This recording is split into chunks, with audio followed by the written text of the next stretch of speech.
Welcome back to part 2 of our extended episode for the 2026 introductory of the last few months and what we've been up to at Sanctum Storage. We're pivoting now from Radford, Virginia and the conversion experiment to Stillwater, Oklahoma, where Andrew led the charge in the documentation and especially the transition of the facility. Andrew, how was that experience for you? It was just peachy. Everything's peachy. It was, Abilene all over again, really, and Virginia all over again.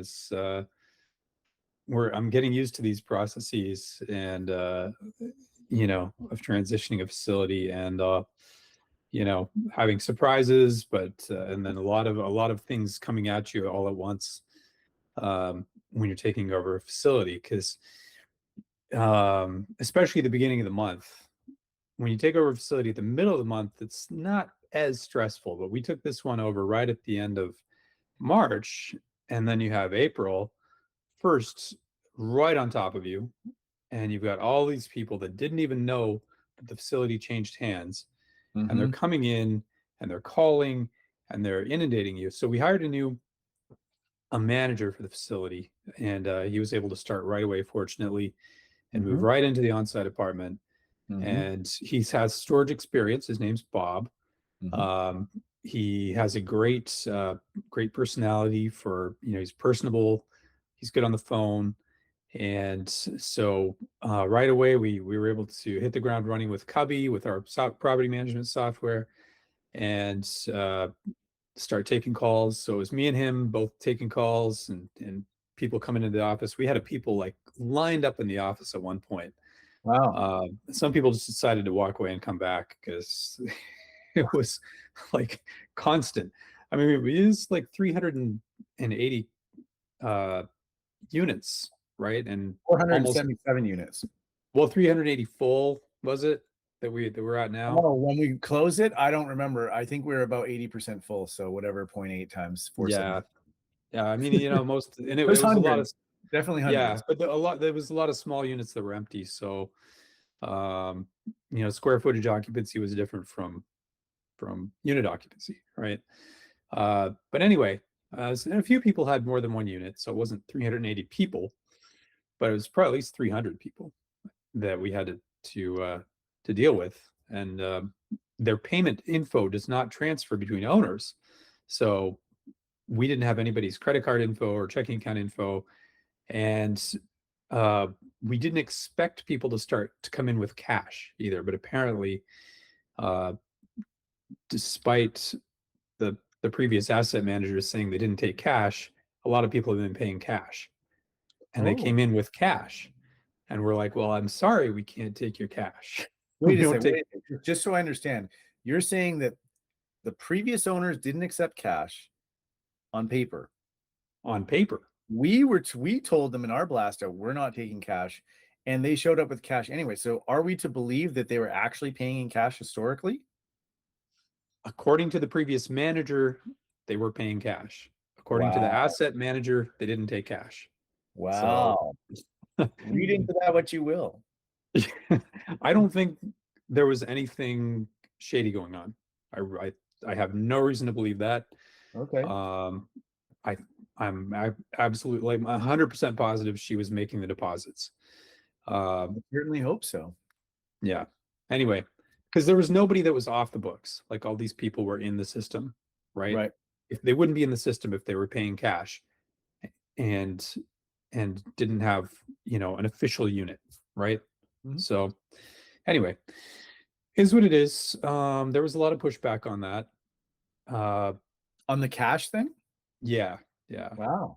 Yeah. One guy came in, he was like, I have 2 really big units here, and I cannot have a paper trail of having these units, because if my wife finds out, she's going to divorce me. So there was some weird stuff. What did you do? So I told him, I don't know what to tell you, man. Like, you get divorced and find somewhere else to store, man. No, I told him, you can go out and get a Visa gift card. You can pay us with that if you want, or That's good thinking. Yeah, or get a cashier's check. There's more than one way to skin a cat. We're charging $10 handling fee for physical payment for paper checks, Yeah. money orders, that sort of stuff. So, and we have a really, I would say our customer base there is quite old, and they're used to bringing in physical checks, and they don't like the idea of a handling fee. They like to come in and feel like they're paying, with their money. It's just, they're set in their ways and so on and so forth. But it is what it is. It's kind of a lot of work for us to deposit these checks, Yeah. and Hmm. it doesn't make sense to do that anymore. So we're trying to retrain our customers with a new way of doing things, Yeah. that's not familiar to them. So, um, I have to say, it feels like with this transition, we're getting a little bit, a lot more negative feedback from the customers. But I think in the long run, it's going to be fine. They're just going to get used to doing things the new way, and once they see the facility, how cleaned up it is, it's going to be much more palatable for them. Yeah. We also Hold on, before you, I want to push on that, push in on that a little bit, because you were in Virginia for the first week we took Virginia over, right? mhm, And let's just be real here. We're not buying in New York and Los Angeles. We're buying in, you know, small town, small city, low key places. So Radford, Virginia, Southwest Virginia is not known for its sophistication, right? Um, and neither is Stillwater, Oklahoma necessarily. It's not a backwater, but I guess my question is this: when you were sitting with Lisa in the office in Radford, and then you're sitting with Bob in the office in Stillwater, as we transition these facilities, was it really that different, the amount of expression of dis-ease with the situation? Because we did the same thing in Virginia. So, like, can you really quantify a difference between how it felt in those two different places? yeah, in Stillwater, it felt like there was a lot more dissatisfaction, and people felt like, well, nobody had told them that the facility was going to transfer until it actually happened. I don't know if that happened in Virginia or not. I don't know if anybody No. was told. Another thing in Virginia was that we didn't raise the rates immediately. We did wait, what was it, like a month, 6 weeks? We waited a month and 2-3 weeks. Yeah, yeah. So in this case, we actually raised the rates effectively on day one. Yeah. We sent out the notifications on day one on the first, and Yeah, we so transitioned Virginia on March 10th, and we raised rates on April 1st. And by the time May 1st rolled around with the effective new rates, we had painting done, concrete done, restriped, et cetera, right? And yeah, just because of the timing of this closing, we're essentially raising rates before any improvements are shown. But in fairness, we're doing $250,000 worth of capital expenditures to improve, redo all the concrete ceiling, painting the entire facility, and improve the security system and everything in Oklahoma. And that's without the expansion of another million on top of that, versus in Virginia, where we only did like less than 100 grand. I think it was 80 grand in painting and concrete, right? And it could happen a lot faster. So I think you're right. I think once people see that we are actually doing all that we're doing, they'll kind of realize that, okay, these guys are putting in big dollars into fixing this place up so that we can store here. yeah, yeah, So it might be that just the factor of that they couldn't see what was being done yet. yeah, yeah. That could be. And I think we have probably maybe a few more price conscious customers in Stillwater. We are in a market. Well, it's kind of similar to Radford in that it's a university town. Mhm. Most of the facilities are charging historic low rates. They haven't raised their rates in who knows how long. So the competing facilities are definitely class C for the most part. they're not very attractive and they're charging very low rates. And so people are, you know, many people have been at our facility, which is more of a Class B facility. It's, maybe it's looking a little bit tired, which we're fixing, we're painting it and everything. But they were paying low rates, similar low rates to these other facilities, and not paying Class B rates. And the other facilities that are more on the Class B side were, charging rates that are more in line with what we were charging in Abilene, so on and so forth. So we had some benchmarks to go off of in terms of pricing, right? Mhm. People are achieving these rates. You just have to have a little bit nicer facility. You have to be appealing to people that are willing to pay more for more value, right? Mhm. Yeah, makes sense. Okay.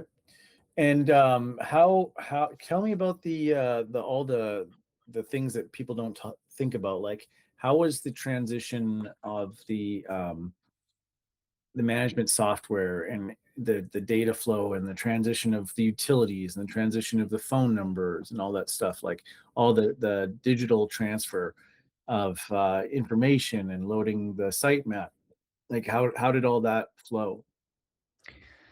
It didn't flow as well as the last one in Virginia because the previous owners were not open to giving us a credential to log into their or giving that to us, but to our not to us necessarily, but to our software people, to our vendor. In the past, the previous owners were okay with providing that credential so that the people at Cubby, the engineers at Cubby, could log in and get everything they needed from the legacy software and load that into Cubby. In this case, the sellers were not okay with that, and so we had to uh, we had to get some reports. We had to request reports from them to send to Cubby, which we did. However, it was really down to the wire. Like, they provided those reports fairly late in the game, so it was kind of iffy whether we'd be hit the ground running with the software. And in the end, they came through. It worked out. We got the reports right in time, and uh, they were fine with us transferring the phone number. So we got the phone number ported pretty quickly into our software, and everything worked out in the end. Let's get so do you think that maybe what we could do is in our future LOIs and PSAs, we stipulate that we require access to that software within 30 days of transfer? I would say, yeah, 100%. We need to do that for sure. Okay, well, let's make sure and put a note on that because that's a you thing, not a me thing. But I think that would be helpful because I remember hearing something about that. But that's definitely your domain and not mine. And it sounds like it would be very stressful. I do know that, I mean, like in every case, the sellers have some quirk to work around, right? I feel like you and I are pretty easy to work with, reasonable, responsive, but like these sellers have been, in my opinion, the absolute worst that we've ever dealt with. They never wanted to speak to us in person. They're always hiding behind 3 layers of lawyers and brokers. They were always on vacation, away, not responsive. I mean, just getting this thing under contract took literally from May to September just to get it Yeah. under contract. And then they wanted 6 months on top of that, right? And then they wanted the unilateral ability to move the date. And then they wanted to not give us information that we needed. And they didn't supply this and that. And it's just, it was very difficult to work through this. And it felt like a marathon because it was. We literally started this 11 months ago. Yeah. And that's how long it took to close it. It was So, a year. It was a yeah, year. yeah, it was a year from when we We first were saw the sitting there deal. twiddling our thumbs for quite a lot of that in terms Yeah, of this deal, 4 anyway. months at least of it, and through the summer, I was like, like at one point they walked away, right? Yeah. And the deal was off for 3 or 4 weeks, and then it came back, and then we agreed, and then they're going to sign, and then they went on vacation for 3 weeks, and it was like, oh my gosh, that whole time you literally grew a baby, had the baby grew up a little bit, and it was just crazy. Okay, um, okay, so let's talk about the closing itself, like the signing, the funding, signing the paperwork. how did all that flow? Does that work out well? Does everything flow smoothly there? Anything to comment there? Yeah, I would say since we had so much time to prepare for this closing, everything went very smoothly. Oh, good. Yeah. Yeah, Well, I the mean, notary came and I signed this stack of papers like that's all. because we had 4 loans, right? I mean, we had Yeah. 4. Maybe it's worth explaining that loan situation because I think we've covered this in previous episodes, but maybe not since December because this has been a marathon for the loan situation. So, for the benefit of the listener, the watcher here, the viewer, we have 4 loans for this, and why we have 4 loans is because we have an SBA loan which has to be done through 2 different institutions, and we have 1 loan for the purchase and 1 loan for the expansion. And so that means we have 4 different loan packages and documents to sign. And what had happened, I guess this is worth going into a little bit, is that in November, when we were doing this in November, we submitted our loan application. Well, at least we thought we did. And then we ran into a wrinkle where one of our investors had an issue with a previous SBA loan. And so we had to replace that investor. And just doing that, at first we were told it was just a 1-page replacement, and then we were told it was a huge deal. So we had to replace that investor. We had another 3-week delay. So we went from submission in Thanksgiving time to submission mid-December. And then when we submitted in December, there was the government shutdown. So we had the government shutdown to deal with, and that went all the way into the end of January, right? And then at the end of January, we found out that our loan was rejected. And the loan was rejected because of an error, a very small error on behalf of the SBA, where they thought that the loan that we were applying for was the entire loan for purchase and expansion, but it was really just for the purchase. And so they said, you don't have enough income to support this. And the answer was, no, we don't, because it's not for the entire thing. It was for a portion of it. But that set us back another 4 weeks because instead of just picking up the phone and calling somebody, they simply rejected the loan. Right. And so then we have a situation where at the end of January, we might have to close as early as February. Right. February 10th was the earliest the seller could force us to close if they decided. But thankfully, because they historically drag their feet with most things, because they did not find another facility to buy, they did not advance the date, which worked well for us because your wife just had a baby. We didn't have our loan sorted. Now, our primary bank said if this happens in February, we will cover the whole portion and not have to lean on the SBA to do it. So we would have been able to close it, but we wouldn't have been able to start our expansion because we needed the SBA to do the expansion loan. So we had to do basically what Trump did with the bunker buster bombs in Iran. We had to resubmit our loan application 2 weeks ahead of the expansion application. So purchase went in beforehand, and then we had to basically follow it behind with another loan application before we knew that the original purchase application was approved. So thankfully it was approved, and then 2 weeks later the expansion was approved right after it. So we kind of made the application in faith that the first one's errors would be corrected. It was, and then we got all of our loans sorted out. I think it was in the beginning of March, and we closed on March 27th. Now they did agree to move it up a few days so we wouldn't have to close the day before the new month, and I think we bought ourselves 3 or 4 days to ease the transition, which I think was critical. I never want to close on the 1st of the month or the 31st of the month or whatever it is again or ever. And because we need that transition time, ideally we're closing the second week of the month, so we have 2-3 weeks before the next month comes around. But that whole loan situation was very frustrating. So much data to track, so much paperwork to fill out, so many different places to submit that data because there were 4 different loans in different drive files and organizing it. And did you send me this? Did you send me that? Like that was a nightmare to try to organize for other people, I would say. But yeah, we got it done, and thankfully we had the time, and thankfully we had all the money sitting there. I will mention that we had the money sitting in an interest-bearing account, which was your idea and doing. So why don't we talk about that for a moment, how that worked out?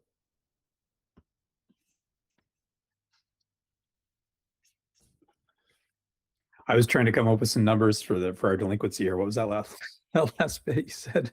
We're gonna have I to cut. said the money. Yeah, we're gonna have to cut that because Andrew wasn't paying attention. I said, how did it work with the $1 million that we had sitting in the Capital One account? That was your idea. Oh yeah, yeah. So the money in the Capital One account. So we put that the majority of our equity injection into interest bearing account with Capital One, and that had a 3.5% yield. So we ended up making about $8,000 on that. So it didn't just sit there collecting dust. Uh, Glad we did that. I don't see why we wouldn't do that again in the future if we have a drawn out closing again. Yeah, that was about 2.5 months worth of interest, right? For $8,000. Yeah, about 2.5. Yeah. Mhm. Okay. Well, let's transition to talk about how things have been going since we closed. So why don't you talk about operations since we closed, and I'll talk about capex.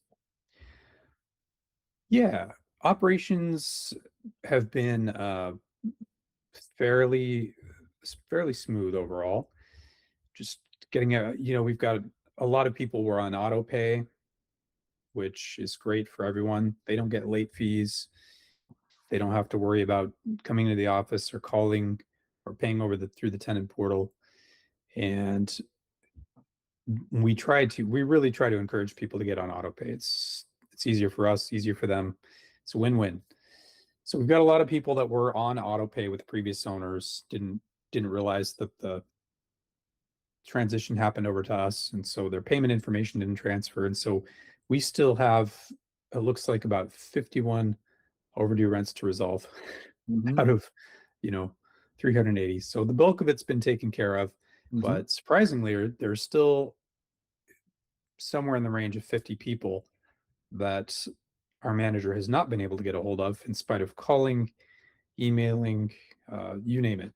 So not sure how we're gonna figure that out, but I guess Well, I do. We maybe. can just overlock them, and when they finally come in, that's when we deal with them. Yeah, and lien letters might get some people's attention. So that's the plan. Yeah. Okay. Now you took your family up there to transition this. The whole family went up. Is that right? That's right. How did that work out? It worked out okay. I think the Airbnb that we rented was perhaps a little bit too small. It was this 3-bedroom house, but a very small 3-bedroom house. So Yeah. there was no pool, and there really wasn't a lot for the kids to do. But fortunately, we rented a minivan so my wife could take the kids around to the local parks and use up that energy. And it was neat for them to be able to see the storage facility that we bought and run around there a little bit. Um, Took them for a ride in the golf cart. They enjoyed that. Correct me if I'm wrong. So you took them all to Virginia as well when we did the transition there, right? Yeah. Yeah, we took them there, and that time we stayed up in the offices, like on the second story, and that was a little bit more like camping out. um, Yeah. that was a little bit less comfortable. This was more comfortable than that, and turns out they have ticks in Oklahoma though, and my daughter got a tick bite on her foot in the Oh, no. backyard. Yeah, so But the tick didn't embed. it started to. It was like on its way in. I'm Oh my not sure how goodness. deep it got, but my wife used her nail to scrape it away before it got too deep. Oh wow, good. Because that can have some real serious implications. Yeah, I looked up the probability of Lyme disease, and it's about 1%, so 1 in 100 bites. Wow. Well, hopefully everything worked out there. But okay, well, great. I'll talk about my trip because I just went to Oklahoma myself. So I've been to all 3 of our facilities in the last 60 days. I went to Virginia in what month were we? April. I think I went at the last week of March, and then I went to Oklahoma the week after Easter with my older 3 children. They were on vacation from school. They're on their Easter break, so I took the 3 older ones. So I wasn't leaving my wife with everybody, and the 3 most active ones. And we flew into Dallas. And so the reason I wanted to take them on this trip was because they had lived in Dallas and they have friends in Dallas that they hadn't seen since we left Dallas 3 years ago. And the church that we went to was in Dallas, and the house that we lived in was in Dallas. So they wanted to go back to Dallas and see some of those things again. So I paid for their flights and their car rental, because to make it even more interesting, I rented a Cybertruck so that they could do that. Now, I know you're the Tesla guy. I'm definitely not the Tesla guy, but renting the Cybertruck was, it was an experience, and I'm glad we did it in retrospect. But there was some getting used to, but they thought it was really cool to do that. So I'm going to share some pictures on what that was like. But overall, we went in. We were able to visit their old friends, see the old house, and go up to Stillwater so that they could see that. I really tried to get them to start developing an eye, because my kids are a little bit older than yours, for problems that might be easily able to be identified and dealt with. So things like, watching where water is pooling, or watching where, felt and rubber are needing to be replaced, and different maintenance things and opportunities for expansion, things like that. And to get them thinking at a very young age about how, this business runs, just so they can, maybe one day be involved in some capacity, maybe start their own business. It doesn't have to be in storage, but just thinking like an owner of this, and using their brain when looking at, a real business that's supporting them right now. And so that was great. And in between, in those long drives, well, when the car was driving us from place to place, because I didn't even know Cybertrucks could drive you literally from one parking space to another one 3 hours away without ever having to touch the wheel. That was interesting. We were listening to Rich Dad Poor Dad, and we were going through different, offshoots on the implications of our conversation about listening to Rich Dad Poor Dad, which was nice. My kids are 12, 10, and 8, about to be 12, 9, and 11. We have birthdays coming up in the next couple of weeks. So, they're old enough to grasp some basic concepts about finance, and I've been teaching them basic concepts about finance for some time. So from that perspective, it was great that I didn't have to make this trip and drive that, I think it's like 16 hours round trip from Dallas to Stillwater to Abilene back to Dallas. On my own. So it was really quite enjoyable for me to be able to spend that time with them. And so I'm going to share some pictures of what that trip looked like, so everyone can see the progress. So if everyone who has been following this story recalls, our plan was to really give the facility a facelift. And we started pretty slow in comparison to Virginia, because of the magnitude of the changes were quite large. And I will say, one of the things that has constantly interrupted the flow of the work is the weather. So this is a perfect example of it. You see the sign here, and you see these the shadows coming through of the lights, the light bulbs. You wouldn't normally see that if the sign had two signs up there, but they couldn't put the second sign up because it just got too windy. You see the other sign here on the ground, but the wind is putting that sign up. It took a couple of weeks to get the sign up, just because of the wind, if I recall correctly, right? And so that's been a constant issue with regards to asphalt, with regards to paint.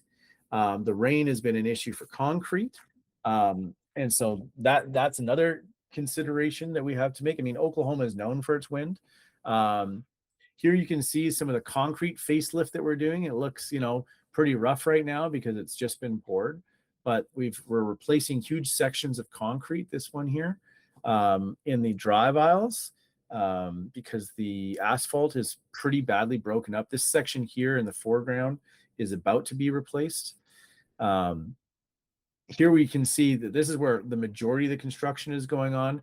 There's a couple of important things going on here. In the gravelly area on the right, you can see that this is the foundation scrape, the dirt being scraped in preparation for pouring 2 large 10,000 square foot concrete building pads. And we're going to be putting 2 buildings similar to this right here on these pads.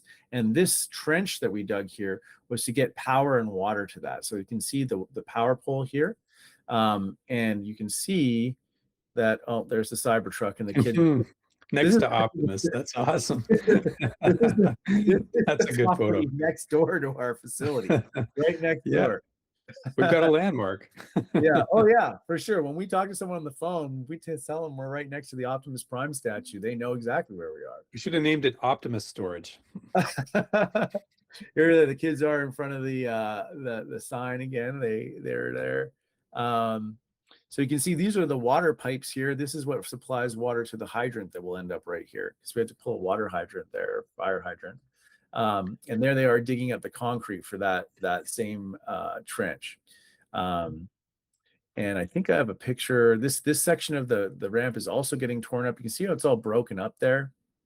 So we're remediating a lot of concrete, a lot of hard surface. That is not cheap stuff. Here they're digging in a trench to run the water line from the existing fire hydrant to the new fire hydrant to extend it back there.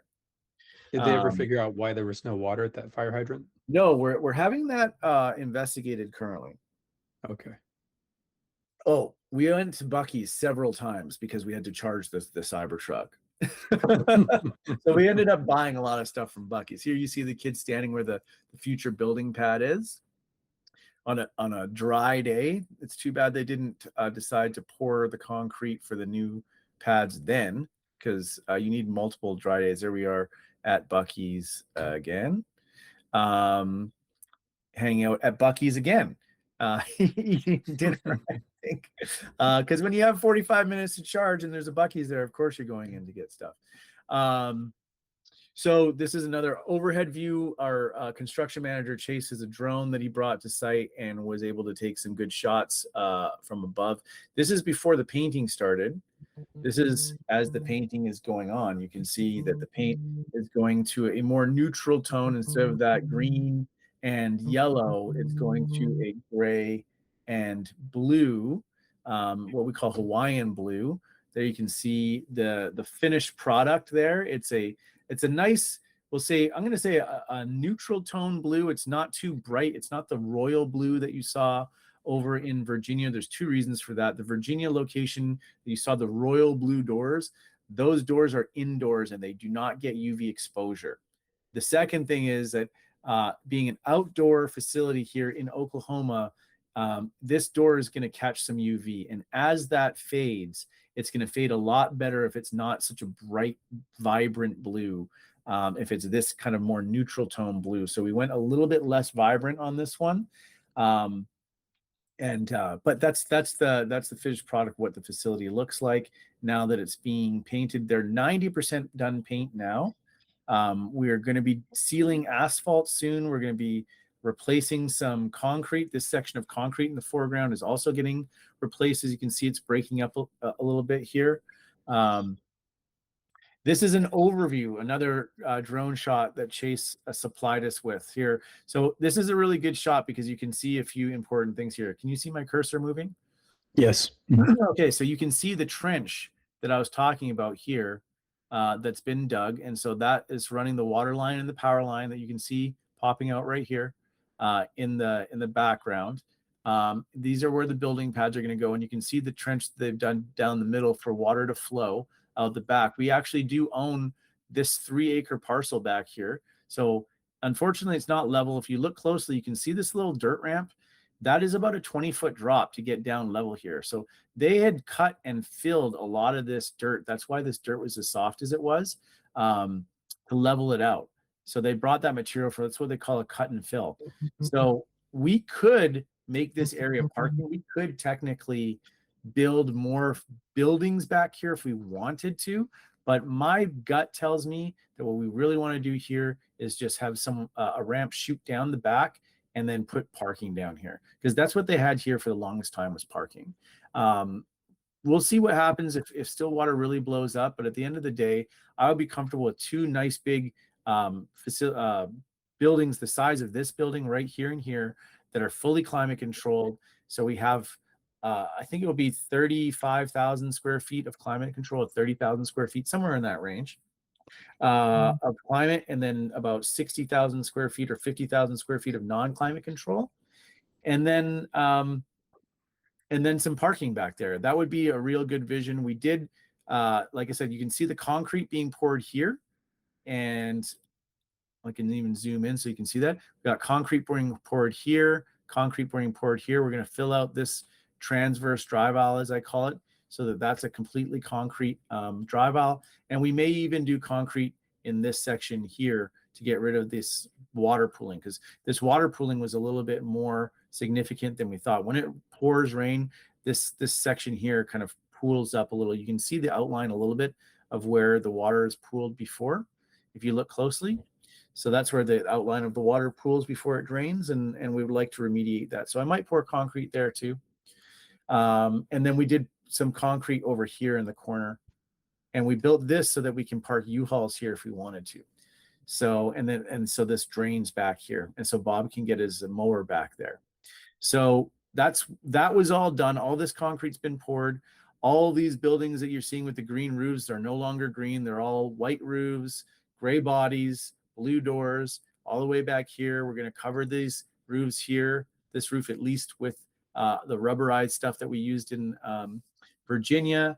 And then this is going to get filled in. And then eventually in a month or so, there'll be 2 new buildings standing right here, and we'll have occupancy to fill up another 17,500 square feet of climate control storage. And that will really boost our numbers. And then we're going to come back and seal all this asphalt. So it's going to be nice blacktop, crack sealed, like you've seen that we did in Virginia.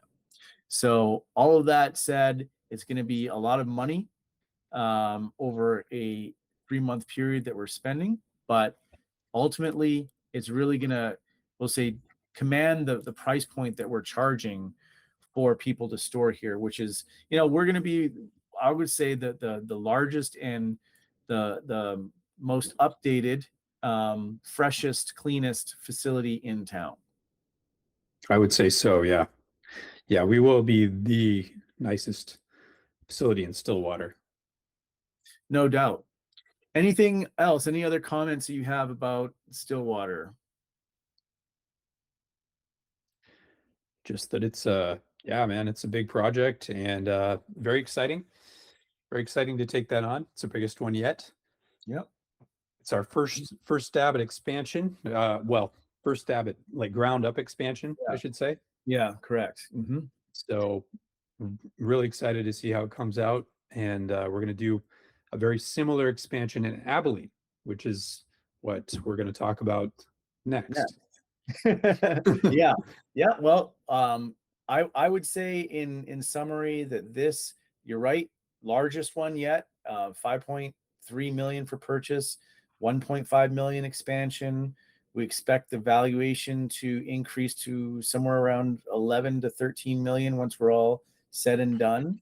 By the end of the summer, we should see significant occupancy in those new units and our valuation rise dramatically. First experience with ground up expansion. And you know what? It's, to be honest, it's not rocket science. It's not too bad. And having a partner like Chase Howard to work with to do this, and he's very transparent, very communicative. That is a godsend. That he is on the ball, he is conscientious, he is everything we need in a construction manager. He is very, very on the ball. So, and he's very patient with me, explaining the things that I need to know, so that we can just keep doing this and doing this and doing this. And we're very lucky to have him. I think I met him a year and a half ago in Texas when I was looking at trying to buy a facility, one of his facilities in Springtown, Texas. And we just kind of hit it off and kept in contact. And he said, hey, if you're ever looking at building, I can build for you what I built for myself. And here we are a year and a half later, and he's doing 2 projects with us. So let's close this one off here in Stillwater, and we'll pinch this off right now for this segment, this part, and we'll reopen again for part 3 of our marathon, talking about Abilene, Texas. All right. Thank you, Mark. All right. Talk soon.